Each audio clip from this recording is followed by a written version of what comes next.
Hey everyone, welcome back to another episode of 6 Degrees of Associations. I'm your host, Lucas McCann. Joining me today, Terri Herrmann, Chief Marketing Officer at Forj. Welcome to the show, Terri. Thank you so much. It's a pleasure to be here. Looking forward to the conversation. Likewise.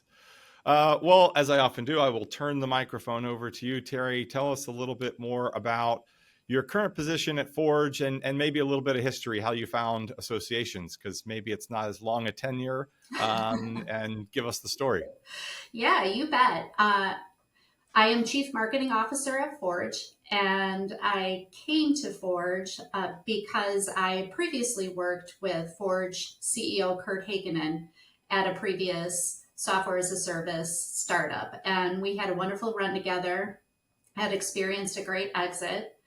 And after that, I decided to do my own thing, and I started my own coaching and consulting business and did that for about 4 years. And then I had the opportunity to come back and join Kurt again at Forj, building another software company. And what really intrigued me about the opportunity was because in my career, I've always been tied to companies and products and services that are tied to a greater purpose or mission. And with Forj, our vision is to empower the professionals who make our world better.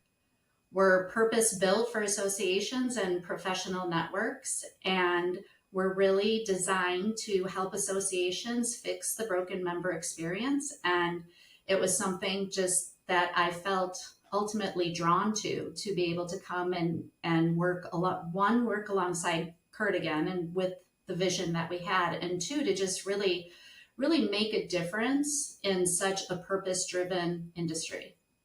Yeah. Well, falling into the association market, so to speak, by chance is not uncommon, actually. I mean, most of the folks that I interview and come on the show have a similar story, found it almost by accident. It sounds like you and Kurt had a background, and the mission of Forj is one that you seem very passionate about and sort of attracted to that purpose-driven aspect of it. So you've probably had a few conversations now. At the time, we're coming up on a year, I think, at Forj for yourself. Like, what's keeping you excited about the association market specifically, and what type of things have you learned about these groups? Yeah, great question. And what's really exciting for me and for us is the way that we're innovating at Forj. So looking at bringing together community and learning in a single solution, purpose built for associations and professional networks, and really designed to help fix that broken member experience. Like, that's something where, I get excited to come to work every day because that's part of the challenge that we're helping our clients face and then also ultimately solve. So that's really, really exciting for me. Yeah. So, hosting the show, and have now for a couple of years, I've gotten the pleasure of getting introduced to all types of suppliers and association execs myself. I admitted pre-show I wasn't as familiar with Forj, so I'm learning. Tell us a little bit more about Forj as an organization, its solutions, a little bit about how it's different in the market of association SaaS, and is it a learning platform? Is it a community platform? How would you describe that further? Yeah. And I would say it's both. So it's really bringing together the traditional learning and functionality of a learning management system, along with the power of connection and learning and growth through community. And every year at Forj, we do research and we get into the hearts and minds of the members of associations. So we survey over 1,000 members of associations, probably many of those that are listening to this podcast. And we really get into their feelings, attitudes, and beliefs about the association. And what we've learned year over year is 3 major things. And it's been consistent year over year. Why members join? They join for the learning. Why members stay? They stay for the community and continued connection. And why members leave associations? A lot of leading dissatisfaction has to do with leveraging and using clunky, outdated technology. So we're here to help associations fix that. Yeah. The last piece, the leaving, I as I hear you talk about that, it also sort of resonates as the technology is part of the engagement, right? It's Mhm. part of the relationship as we don't get out, specifically in national associations. We don't always get the opportunity to reach out and physically touch each other, get to the conferences. We've become a culture that is more accustomed to connecting digitally and online, and these are ways that we do that. And so talk to us a little bit about how you create that experience in sort of this type of environment in a learning platform that makes it a little bit different. How do you keep up? By the way, I also love that you're asking questions constantly, surveying rather than just telling us this is how it is and sort of proverbially shoving it down our throat as to here's what you should do. Well, I thank know that you. sounds obvious, but it's novel, believe it or not. Yeah, thank you. Thank you for saying that. Yes, we do. We ask a lot and we learn a lot from not only through our research and our surveys, but through our clients. And, we also study the market and market conditions. Yeah, and it really relates to creating a deep understanding of our clients' challenges and opportunities and the problems that they're looking to solve, right? So, a lot of times they may be too dependent on an annual event for a source of revenue, and they need to find a way to bring in additional revenue through additional channels. They may have really, really great content, but it's being totally underutilized and people aren't engaging with them. They may not be addressing their total market share. They may have, a phenomenal number of members, but it's only a small percentage of the total addressable market. And those are the kinds of questions that we ask our prospective clients and our clients, and we continue to build and solve for those types of challenges. And so it's really being able to create that, like, the feeling you go to an event and you get that energy and that excitement and you see Mm-hmm. people that you haven't connected with. And then being able to foster a sense of community helps bring that energy and that excitement together 24/7, right? And so it's an on-demand place. And then being able to offer those learning opportunities within the platform and it's space, and it can be also learning on your own time as well.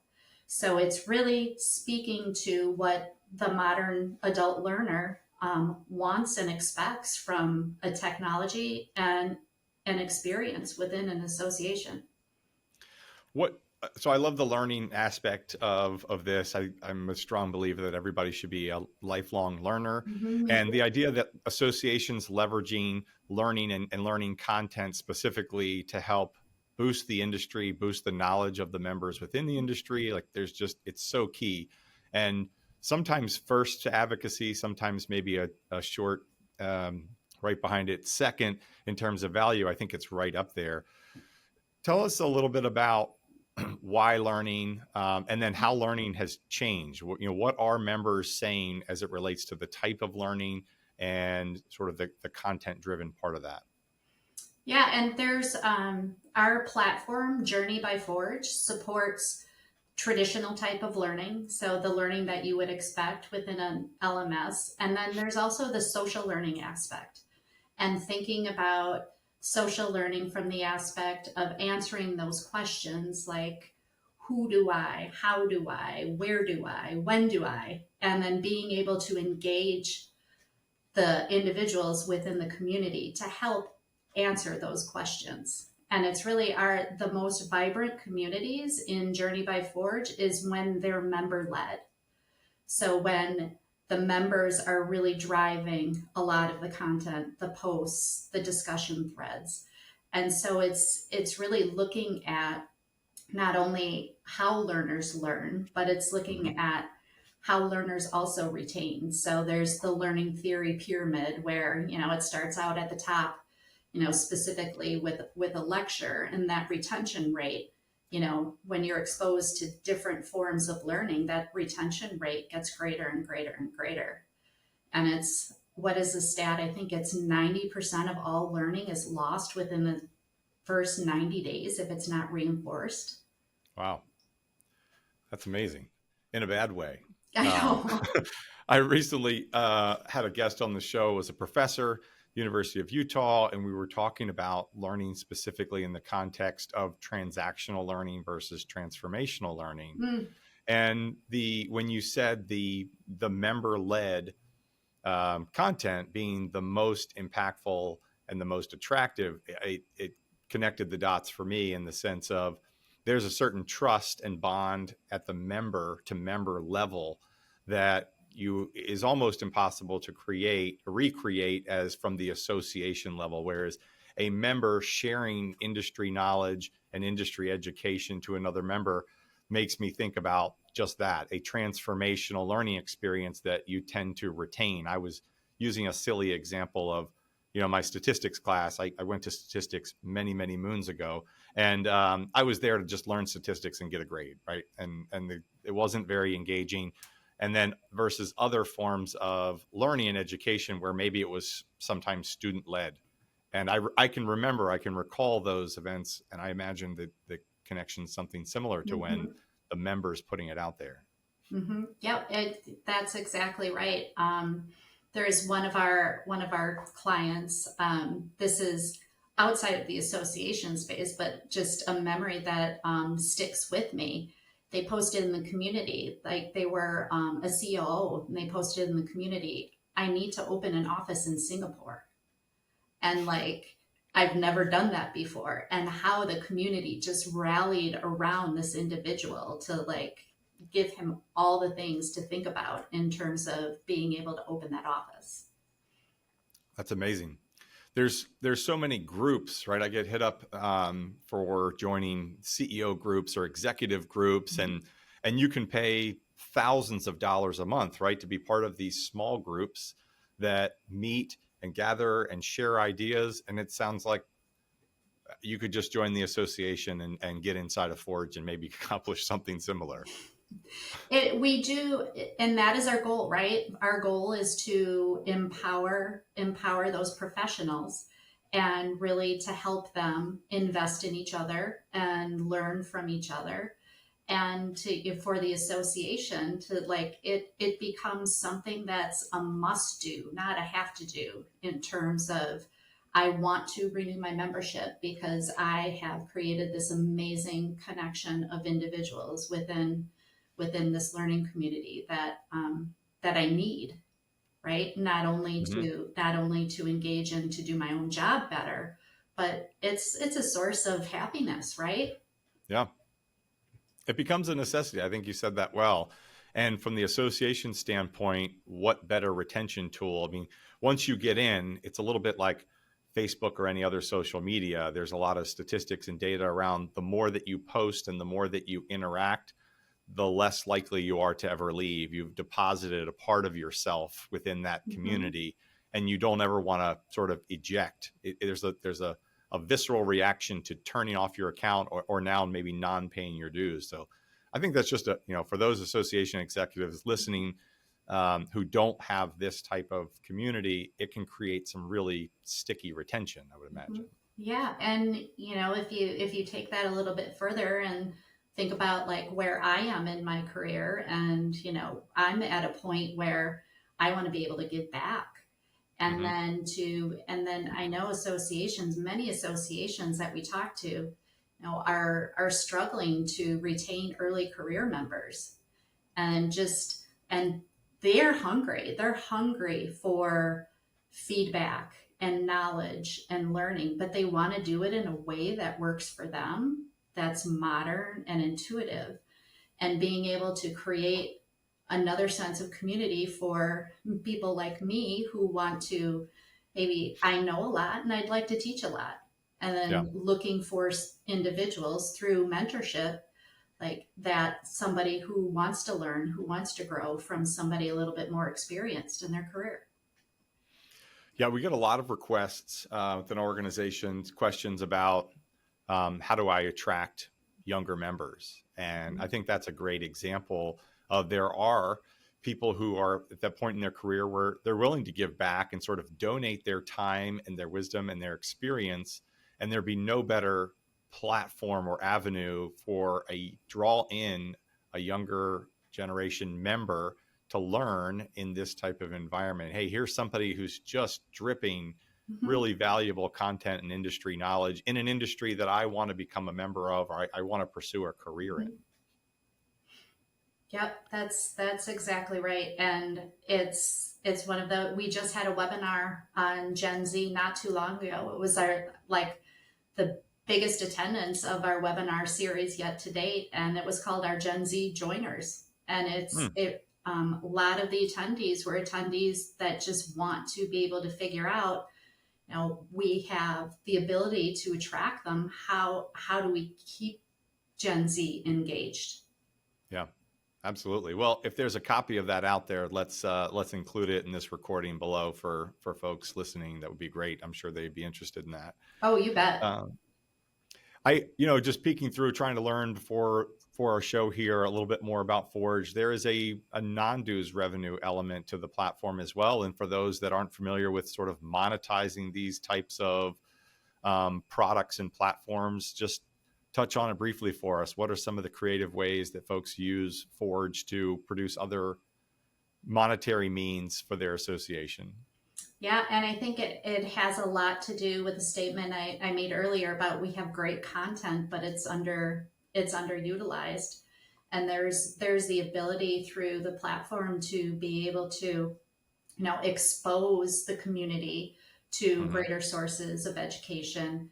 To also, we also do help like increase that member spend too on educational sources because they're able to find the resources that are available to them. Yeah, absolutely.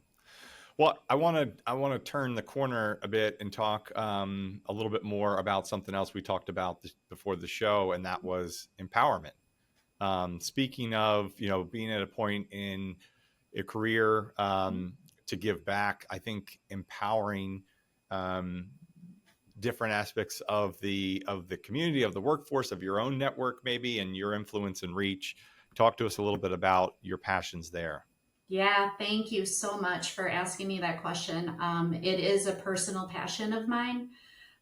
Before joining Forge, as I mentioned, I had my own coaching and communications company, and we had a lot of women as clients of my company, and just the underlying theme for a lot of these women, it was two things. It was one, imposter syndrome, and it was two, lack of confidence, and was really holding them back for really doing some of the things that they wanted to do and accomplish. And I was also a student of communication, and I had a passion of kind of putting together my story and my journey. And it was through a series of, I don't want to say disappointments because they really weren't disappointments. They were learning Learning opportunities opportunities. for Yes. me as as roadblocks went up within my career journey. Right, some of them were harder to overcome, and I actually put together a story of my journey called "Be the CEO of You," and it's all about the need and importance of establishing your own personal board of directors in helping you navigate through your career journey. Because as women, we think that we have to do it alone. And we think that asking for help, looking to others may be a sign of weakness. And it's really it's a sign of strength, and it's a sign of smart to be able to find those advocates, find those mentors, find those coaches to be able to help you get to what's next, and to be really specific with what you want to accomplish and the goals that you want to achieve. What's a good in your mind, Terry? You've given this a lot of thought. You've lived through some of this. You've now shared some of that wisdom. What's a good step one? It sounds like that's a just a winning way of doing life and empowering people. But some people could feel a little bit overwhelmed by maybe a first step, right? Because if the issue is in part is confidence and getting outside of yourself, how do you start? Yeah, that's a great question. I'll give kind of a high level answer, and then I'll give a very tactical answer. Like, the high level answer is identify what those fears are, and then to just start to face the fear and do the thing a little bit at a time. Because it feels so scary. It feels so scary that you don't even want to start.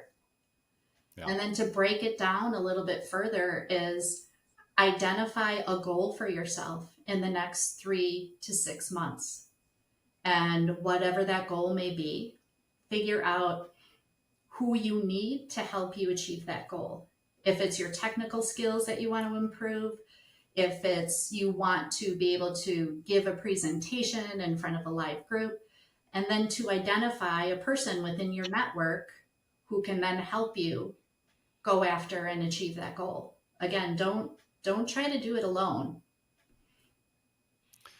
Yeah, I think that can be the daunting part is you feel alone at the beginning of that sort of journey. And as you kind of snowball into an individual, a small group, a small community, you can really build momentum in that journey. I think the imposter syndrome is real. I think everybody has that to a degree, but my experience in talking with members of my team, my community, it does seem to be, generally speaking, I'm bringing some broad strokes here, obviously, more of an issue within the community of women that I've come across than men. Yeah, I think so. And I think I was just listening to another podcast, and they were talking about the woman being interviewed said she never suffered from imposter syndrome. And like, I was like, okay, I need to turn this up. I need to like slow this down, not speed it up. Like, what do you Right. mean you've never suffered from imposter syndrome? She viewed every opportunity that she had as being uncomfortable and learning and growing, and being okay to say to yourself, I don't have it all figured out. This is an opportunity for me to learn and grow as a professional. And so I'm not an imposter because, like, I am doing the thing and I'm learning while I'm doing the thing. Yeah. Well, that's someone I feel like anybody would want to meet. What a mindset. And if that just comes naturally, that person is extremely blessed and they're unique in that Mhm. regard. My experience is that does come over time. And as you said, it starts somewhere at the base, but you have to build towards that level of confidence, that level, that mindset. And I didn't ask you this before the episode, but is there something within your own journey you'd be willing to share? One of these learning opportunities, we'll call it. Sure. So there was earlier in my journey, it like this is like the importance of having an advocate.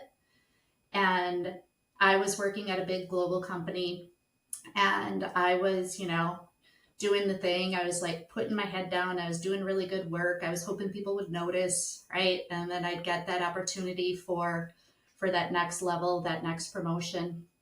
And it came time at the end of the year, and so they were looking at who was going to be promoted from individual contributor to manager level.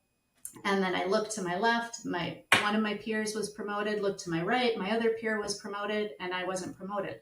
I was like, Hmm. I was doing all the things. I was figuring it out. I got great performance ratings. And then when I asked, it was, well, you didn't have an advocate in the room that Hmm. was willing to, speak up for you.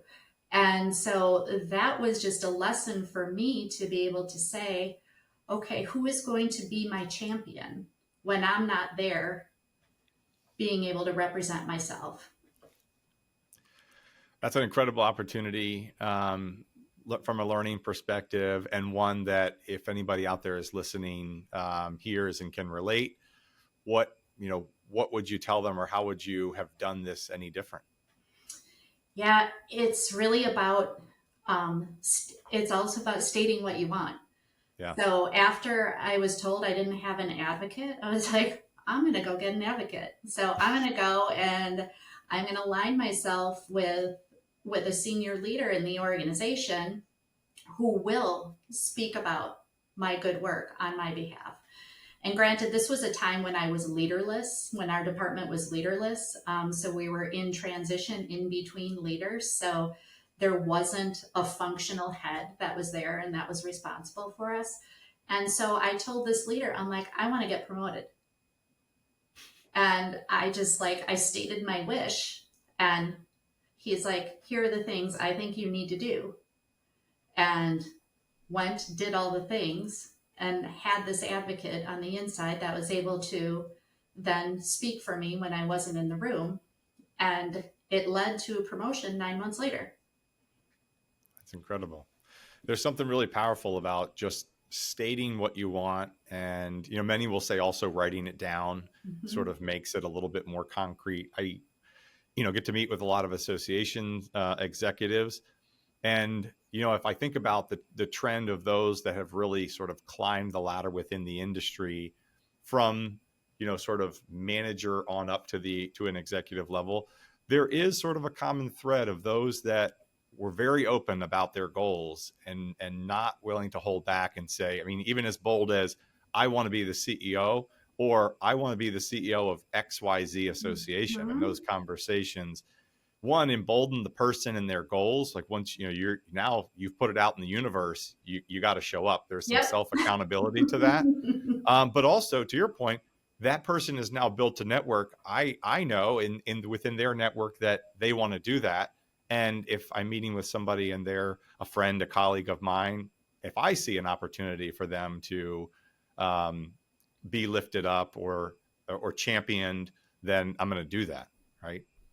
Yeah, yeah, and that's something great. And being an association newbie, so just under a year within the association space, like the community of support has just been tremendous.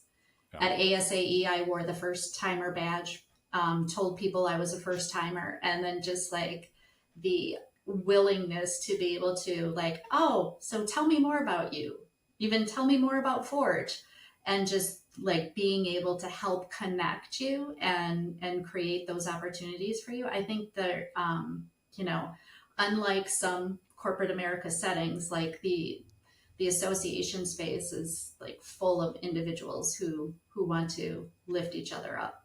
At least that's something I've noticed. I think that's a great observation. It took me much longer to realize that opportunity existed within the community, but it's 100% true. And full transparency, that's how we got to this recording. Typically, you're saying at the end of the episode, we ask, is there somebody else? This came from an introduction that you got introduced to our producer, Casey. And Casey said, this is great. Let's get you on the podcast. And here we are, just by having an open dialogue and a conversation, and Mm-hmm. it leads to new experiences and new opportunities. Mm-hmm. So what I gathered from that is be bold, say what you want, and don't be afraid, Yep. or be Yep. afraid but push forward anyway. Yep. You got to manifest it. Yeah, absolutely. Well, I'm gonna turn the corner again. I want to leave some time for some fun ones. And first question: something you look forward to, Terri, at the beginning of every year. It's got to be, first thing that you put on your calendar. You block this time. It's sacred. It's either something fun, personally, professionally. What gets on the physical or digital calendar first? Yeah, I think the day after the Super Bowl, I probably write on my calendar when the next football season starts. I'm a pretty big football fan. From Wisconsin, big Green Bay Packer fan, and just really, really enjoy. It's something that I watch with my husband, watch with my kids, and just a big sports fan. So that's something I look forward to every year. And then also, in that same vein, big fan of March Madness too. Yeah, no, absolutely. I sort of heard recently they're still trying to, the NFL still trying to coordinate moving the Super Bowl around a holiday so that we can, get that Monday off as everybody, wanted originally. It's We all get enough vacation. Just take a personal day.